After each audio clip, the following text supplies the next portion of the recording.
2주 만에 콜레스테롤을 낮출 수 있는 결과가 나왔습니다. 병원에 처음 환자들이 올 때 가장 먼저 환자들에게 해야 될 치료 방법이 바로 이 방법입니다. LDL이 나쁜 콜레스테롤이라고 알려져 있고 또 HDL이 좋은 콜레스테롤이라고 알려져 있는데, 제가 의대 다닐 때 생화학 교수님들은 그거는 이제 잘못된 말이다 라고 얘기를 하세요. 정말 문제가 되는 것은,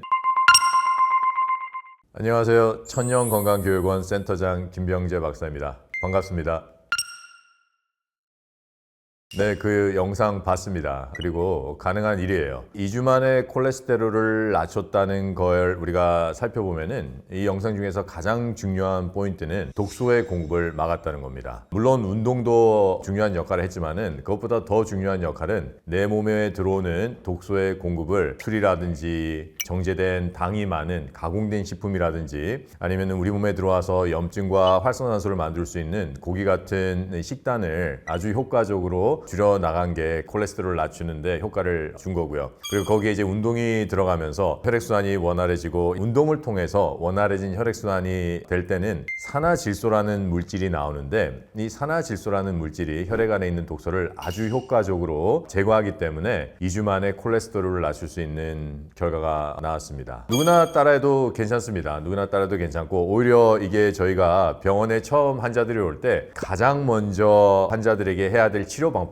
바로 이 방법입니다. 그래서 저희가 내과 학회에서 저에게 내려오는 지침이 있는데, 콜레스테롤이 높은 사람들이나 중성지방이 높은 사람들에게 첫 번째로 치료해야 될 치료 방법이 바로 생활습관과 식생활습관의 교정입니다. 이제 수치가 어느 정도 높다, 그리고 이게 너무 높은 경우에는 약의 도움을 받겠지만은, 우리가 이제 약을 처방할 때는 사람마다 다 다르게 처방을 합니다. 향후 몇 년 동안에 이 콜레스테롤이 이 환자가 가지고 있는 여러 위험 요인을 고려해서 지금 가지고 있는 콜레스테롤 레벨이 심혈관 질환이나 뇌혈관 질환에 어떠한 위험을 끼칠 것인가 저희가 계산을 하고요. 그리고 그 계산에서 위험 순위가 높은 사람들에게 저희가 우선적으로 처방을 합니다. 그래서 그런 분들은, 너무 높거나 그런 위험이 높으신 분들은 처음에는 약의 도움을 받을 수는 있겠지만은 이 약 자체가 고지혈증을 치료하지 못합니다. 그래서 약에 의존하는 것은 건강을 회복하는 것이 아니라 일시적으로 수치를 낮추는 거기 때문에 약의 도움을 초기에는 받되, 하지만 고지혈증의 근본적인 원인을 해결해서 내 혈관에 염증이 생기지 않고 그 염증으로 인해서 혈관이 막고 또 각종 혈관성 질환을 일으킬 수 있는 그런 합병증들을 막기 위해서는 약뿐만 아니라 생활습관이 꼭 같이 가야 됩니다. 이 영상을 보면은 3명의 이 실험자가 있는데, 처음 2명의 실험자는 2주 만에 생활습관을 변화를 해서 좋은 습관을 봤습니다. 하지만 세 번째의 실험자는 생활습관을 2주 동안 열심히 했지만은 콜레스테롤의 수치가 큰 효과를 보지 못했는데, 이거는 그분의 유전자의 문제로 보기에는 너무 시간이 짧습니다. 우리가 어느 정도 유전적인 경향이 있을 수도 있지만은, 우리가 어떠한 식생활 습관을 고쳐서 또는 생활 습관을 고쳐서 내 임상적으로 수치가 낮아지기 위해서는 어느 정도 꽤 긴 시간이 필요합니다. 2주라는 시간은 너무 짧았고, 그래서 이제 2주 만에 되지 않았다 해서 약을 먼저 시작하는 것은 조금 더 우리가 더 기다려볼 필요가 있습니다. 그래서 시간을 한 몇 달을 더 주고, 그런 다음에 어떠한 수치의 변화가 없거나 오히려 더 상향선을 탄다면은 그때 약을 시작해도 늦지 않았는데, 그게 약간 이 영상에서 아쉬운 부분이었습니다.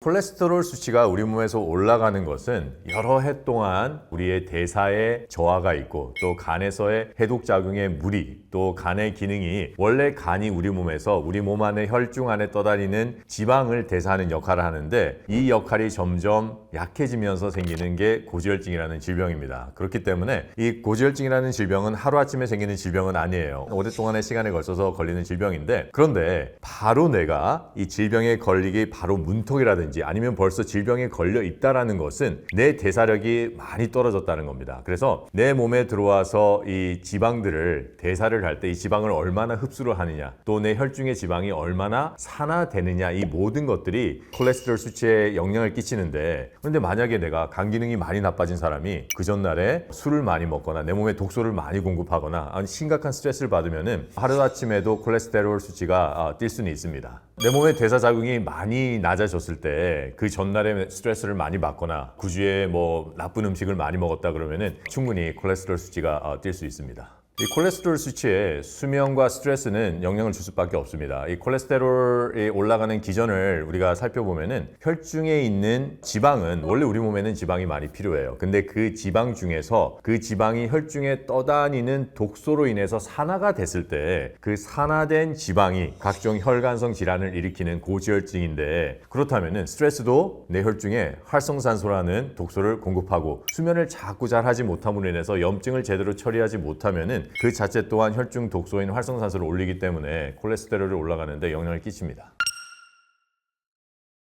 콜레스테롤은 우리가 먹는 음식에서 들어오는 지방입니다. 이 지방은 장을 통해서 흡수가 되고요. 이 지방이 우리 인체에 쓰이는 것은 첫 번째 에너지원으로 쓰입니다. 그리고 두 번째는 지방이 필요한 곳에 지방이 저장이 되기도 하고요. 또 세 번째는 이 호르몬 중에서 스테로이드 호르몬이 있는데 이 스테로이드 호르몬을 쓸 때도 만들 때도 지방이 필요합니다. 그리고 우리 몸에서 지방을 소화시키는 담즙을 만들 때도 또 이 지방이 필요합니다. 더 나아가서 우리 내신경을 보게 되면은 우리 내신경은 정말 중요한 역할을 합니다. 생각을 하고 감정을 느끼게 하고 자율신경 또는 운동신경을 관장하는 일을 하는데, 이 내신경이 그 일을 정말 빨리 할 수 있는 게 우리가 생각만 해도 움직일 수가 있고 눈을 깜빡일 수가 있고 이게 정말 빠른 시간에 이루어질 수가 있는데, 이게 바로 우리 내신경에 있는 신호를 가장 빨리 전달할 수 있게끔 만든 수초라는 구조 때문에 그렇습니다. 이 수초에 콜레스테롤이 꼭 필요하기도 합니다. 그래서 이 콜레스테롤은 우리 인체에 있어서 정말 중요한 영양입니다. 콜레스테롤이 없으면은 첫 번째는 우리 몸의 에너지원으로 쓸 수 있는 좋은 에너지원이 이제 없기 때문에 좀 몸이 피곤할 수가 있고 충분히 에너지가 약간 부족하다라고 느낄 수가 있고요. 그리고 두 번째는 호르몬에 대한 이 내분비계에서 충분한 호르몬을 만들지 못하기 때문에 내분비계에 교란이 생기면서 각종 호르몬에 문제가 생길 수가 있습니다. 그리고 더욱 중요한 거는 우리 내신경의 기능이 많이 떨어지게 됩니다. 반응 속도가 느려진다든지 또는 우리가 원하는 것을 원활하게 하지 못하는 운동신경이나 자율신경에서 그런 것들이 일어날 수가 있습니다. LDL이 나쁜 콜레스테롤이라고 알려져 있고 또 HDL이 좋은 콜레스테롤이라고 알려져 있는데,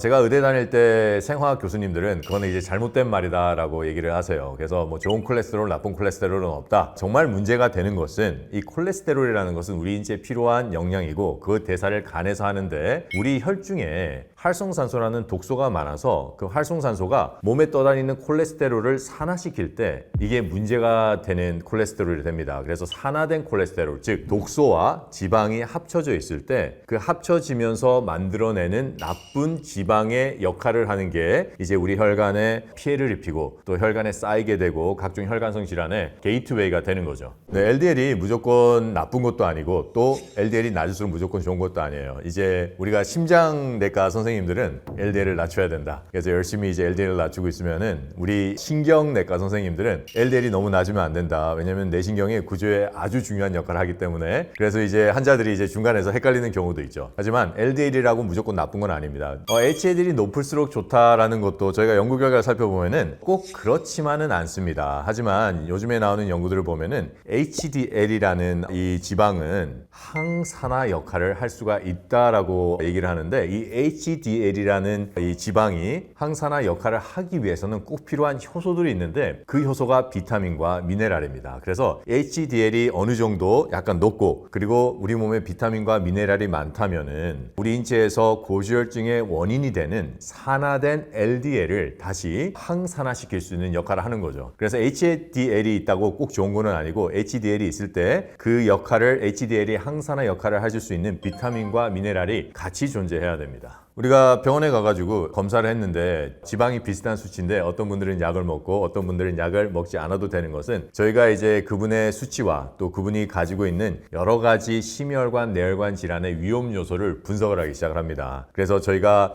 위험 요소를 봐서 이분은 10년이나 몇 년 내에 어떤 심혈관 질환이나 내혈관 질환 위험이 높다라고 판단이 되면은 저희가 약을 처방을 하고요. 꼭 그렇지 않아도 될 것 같다라는 분들은 저희가 좀 기다리고 주시합니다. 그래서 처음에 뭐 처방을 받지 않는다 그래도 우리가 생활 습관과 식생활 습관을 받치지 않고 계속해서 위험 요소를 쌓이게 만들면은 저희가 이제 약을 처방합니다.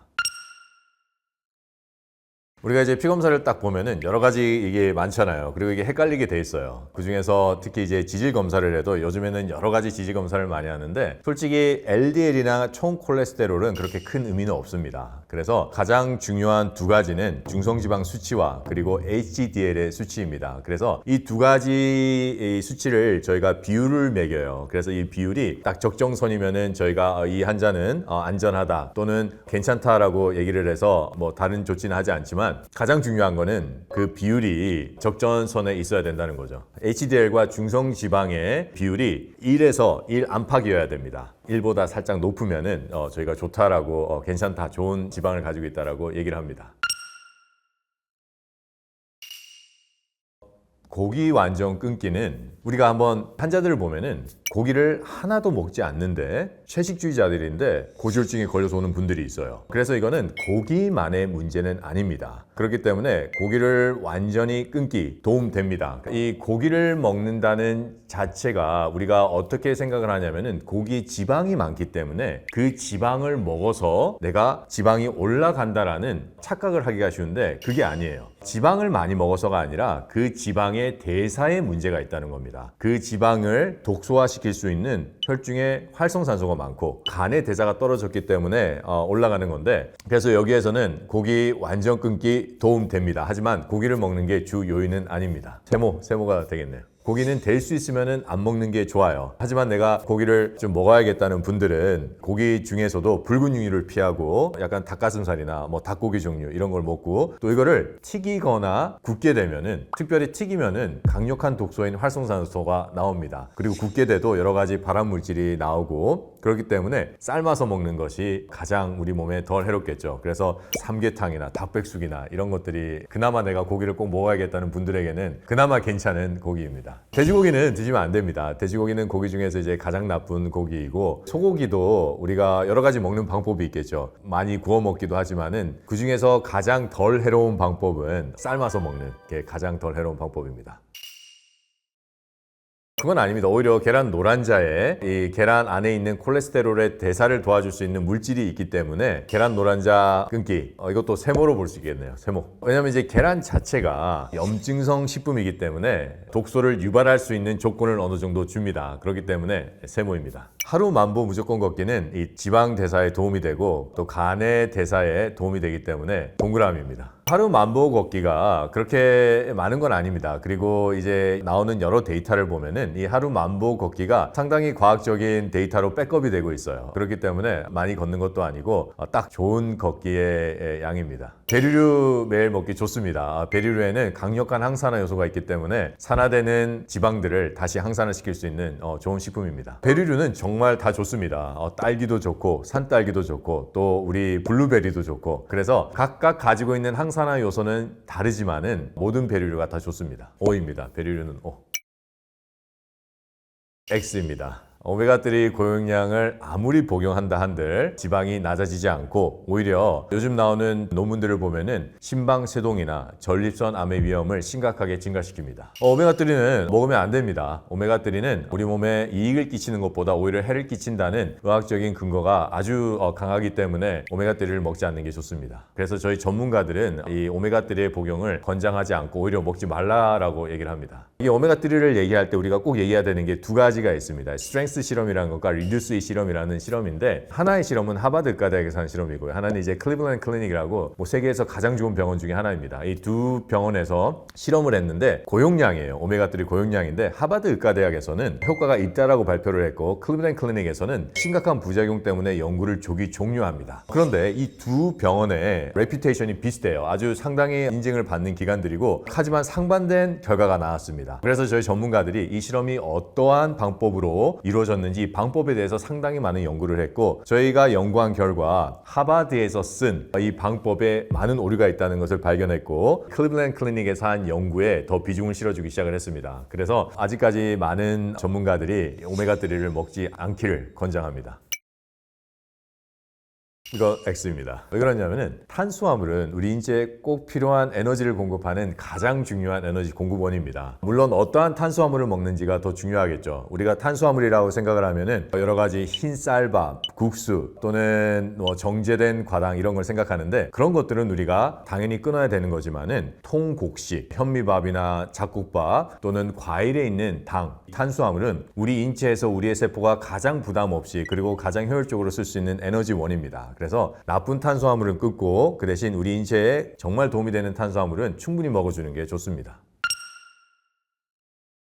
고지혈증 환자들에게 꼭 해주고 싶은 3가지 생활 습관은 첫 번째는 독소의 공급을 끊는 것입니다. 이 독소의 공급만 끊어도 우리 몸은 많이 좋아집니다. 이 독소 중에서 가장 고지혈증을 잘 일으키는 독소는 바로 튀김입니다. 튀김은 강력한 활성산소를 만들기 때문에 이 고지혈증 있는 환자분들은 튀김을 꼭 중단하셔야 되고요. 그리고 두 번째는 정제된 탄수화물입니다. 이 정제된 탄수화물은 정말 우리 인체에 들어와서 각종 독소를 만들어내요. 그런데 이 정제된 탄수화물 중에서 우리가 잘 생각하지 않고 있는 게 있는데 이 탄수화물 중에서 우리 장벽에 잘 붙는 정제된 탄수화물이 있습니다. 그래서 흰 쌀밥이라든지 아니면은 국수라든지 이러한 것들이 장벽에 붙어서 배출되지 못하고 끊임없는 독소를 발생하고 그 독소가 우리 혈중으로 침투하게 된다면은 그게 바로 고지혈증의 원인이 됩니다. 그리고 세 번째는 이러한 독소를 해결할 수 있는 항산화 음식을 먹어야 됩니다. 이 항산화 음식 중에서 가장 강력한 항산화 음식이면서 우리 인체에 들어와서 혈중의 고지혈도 같이 나눠줄 수 있는 식품이 있는데 그게 바로 레몬입니다. 이 레몬은 강력한 항산화 미네랄인 셀레니엄이나 징크도 있고 또 강력한 항산화 비타민인 비타민 C, 비타민 E 이게 있기 때문에 우리 몸에 들어오는 독소를 계속해서 즉시 없애줍니다. 그래서 우리가 독소의 공급을 끊고 레몬을 먹게 되면은 아주 좋은 효과를 볼 수 있습니다. 레몬은 우리가 산이 아주 높은 음식인데 우리가 이걸 한번 생각을 해보면은 레몬의 산도는 pH가 한 2.5 정도 되고요. 그리고 우리 위의 산도는 pH가 2입니다. 산도가 더 세요, 위가. 그렇기 때문에 레몬이 우리 위로 들어와서 또한 영향을 끼치지 못합니다. 그리고 또 이 위에서 내려가서 장에 흡수돼서 간으로 갔을 때는 레몬은 알칼리로 변하기 시작을 합니다. 그래서 이 레몬이 정말 독특한 과일인 거는 산과 알칼리의 이 두 가지의 모든 효과를 낼 수가 있습니다. 그래서 오히려 레몬을 먹으면은 강력한 항산화 작용으로 인해서 점점 산화되는 우리의 혈중 독소들을 다시 항산화시킬 수가 있고 또 알칼리 작용으로 인해서 우리의 혈중 산도를 딱 약 알칼리 상태로 유지하는 데 큰 도움이 됩니다.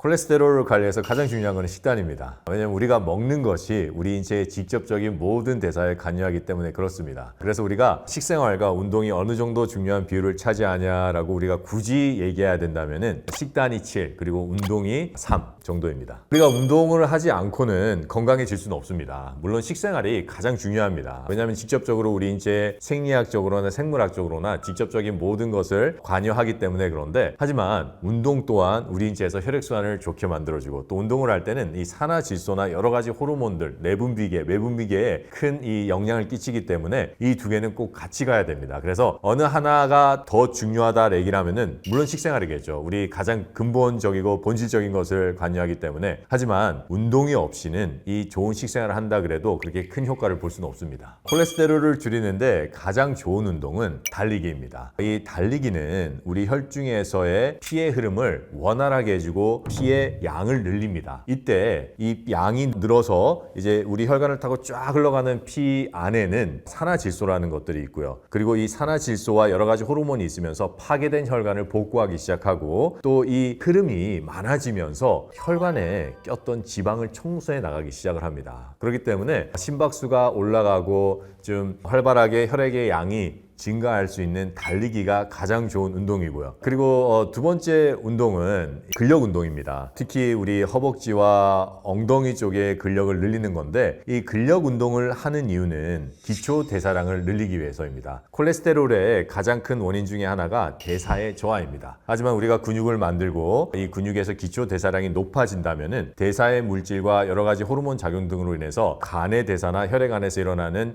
혈중 독소 제거의 대사가 원활하게 됩니다. 됩니다. 그리고 세 번째 운동은 걷기입니다. 그래서 걷기는 분명히 좋은 운동이지만은 제가 방금 얘기했던 달리기나 허벅지나 엉덩이의 근육을 키우는 운동보다는 뛰어나진 않습니다. 그리고 요즘에 나오는 데이터를 보면은 걷는 것만으로는 운동이 부족하다라는 데이터도 계속 나오고 있어요. 하지만 안 걷는 것보다는 훨씬 낫고 또 걷는 것도 한 10,000보 정도 걸어주면은 좋은 심혈관 쪽으로 영향을 끼치기 때문에 세 번째는 걷기 운동입니다.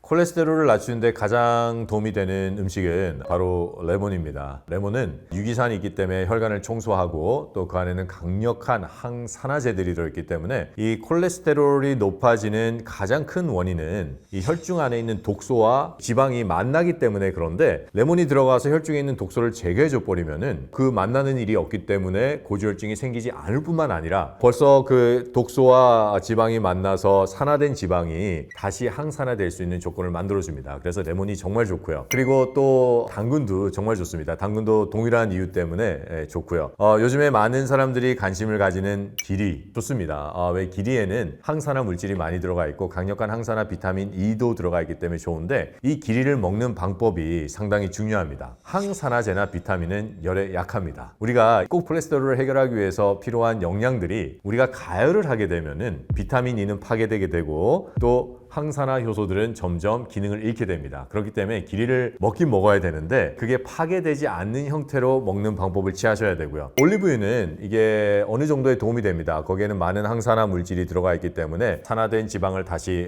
돌리는 역할을 하고 하지만 우리가 올리브유를 고를 때는 꼭 산패율을 체크하셔야 됩니다. 이 아무리 좋은 올리브유라도 이 산패율이 높다라는 것은 벌써 산화되기 시작을 했다는 건데 산화된 올리브유를 먹으면은 이게 도움이 되는 게 아니라 오히려 해가 되겠죠. 그래서 꼭 산패율을 따지셔야 되고 이 견과류는 꼭 생거를 드셔야 됩니다. 높은 온도에서 견과류를 볶게 되면은 그 견과류를 싸고 있는 인지질이 과산화 지질로 변하기 시작을 합니다. 그래서 이게 활성산소가 돼요. 그렇기 때문에 견과류 아주 좋지만은 꼭 생견과류 드셔야 됩니다. 이 건강기능식품은 우리가 연구를 살펴보면은 많은 연구들이 있습니다. 그 중에서 가장 강력한 의학적 근거는 건강기능식품은 우리 인체에 어떠한 질병도 예방하지 못하고 또 질병을 호전하지 못한다는 우리가 강력한 의학적 증거를 가지고 있습니다. 그렇기 때문에 건강기능식품은 저는 권하지 않습니다. 그리고 또 요즘에 나오는 여러 가지 논문을 보면은 오히려 해가 될 수 있다라는 우려를 끼치는 논문들이 많습니다. 그래서 건강기능식품은 피하고 우리가 직접적으로 만들어 먹을 수 있는 좋은 집에서 만들어 먹을 수 있는 식품들을 섭취해야 됩니다. 콜레스테롤이 높은 질병, 즉 고지혈증은 모든 질병의 입문입니다. 이게 우리 혈중의 여러 가지 독소 때문에 일어나면서 독소와 지방이 합쳐져서 혈관을 파괴하기 시작을 하고 또 혈관의 염증을 일으키기 시작해서 혈관을 타고 각종 세포에게 가는 이 경로인 혈관에 큰 영향을 끼치기도 하지만 세포에게 공급되는 혈액순환을 저하시키기도 합니다. 그렇기 때문에 저희가 병원에서 입원해 있는 환자들을 보면은 고지혈증은 전부 다 가지고 있어요. 그렇기 때문에 저희가 병원에서는 고지혈증은 모든 질병의 입문이라고 하는 얘기가 바로 이겁니다. 그래서 내가 고지혈증이 있다 그러면은 고지혈증만 있으니까 괜찮아, 그게 아닙니다. 이제 모든 다른 심각한 질병으로 가는 첫 단계를 넘어섰다는 겁니다. 그렇기 때문에 내가 고지혈증이 있다 그러면은 빨리 이거를 해결을 하셔야지 더 심각한 각종 질병에 걸리지 않게 됩니다. 이 고지혈증은 우리가 식생활 습관과 생활 습관을 조금만 바꿔도 충분히 개선될 수 있는 질병입니다. 우리가 어떠한 질병에 걸렸다 그러면은 어떠한 약을 찾고 수치를 낮추기를 좋아하지만은 이 약을 찾고 수치를 낮추기 전에 꼭 해야 되는 것이 질병의 원인인 고지혈증의 원인인 산화되고 있는 이 독소들을 해결해야 됩니다. 그래서 지금 처음부터 할 수 있는 쉬운 것부터 하나씩 하나씩 해 나가면 됩니다. 레몬즙을 내서 마신다든지 아니면은 내가 운동을 시작하고 또 더 좋은 거는 아침에 달리기를 하고 레몬즙을 같이 마시는 쉬운 하나하나의 방법이 점점 고지혈증을 개선시키고 다시 건강해지는 첫걸음이 될 겁니다.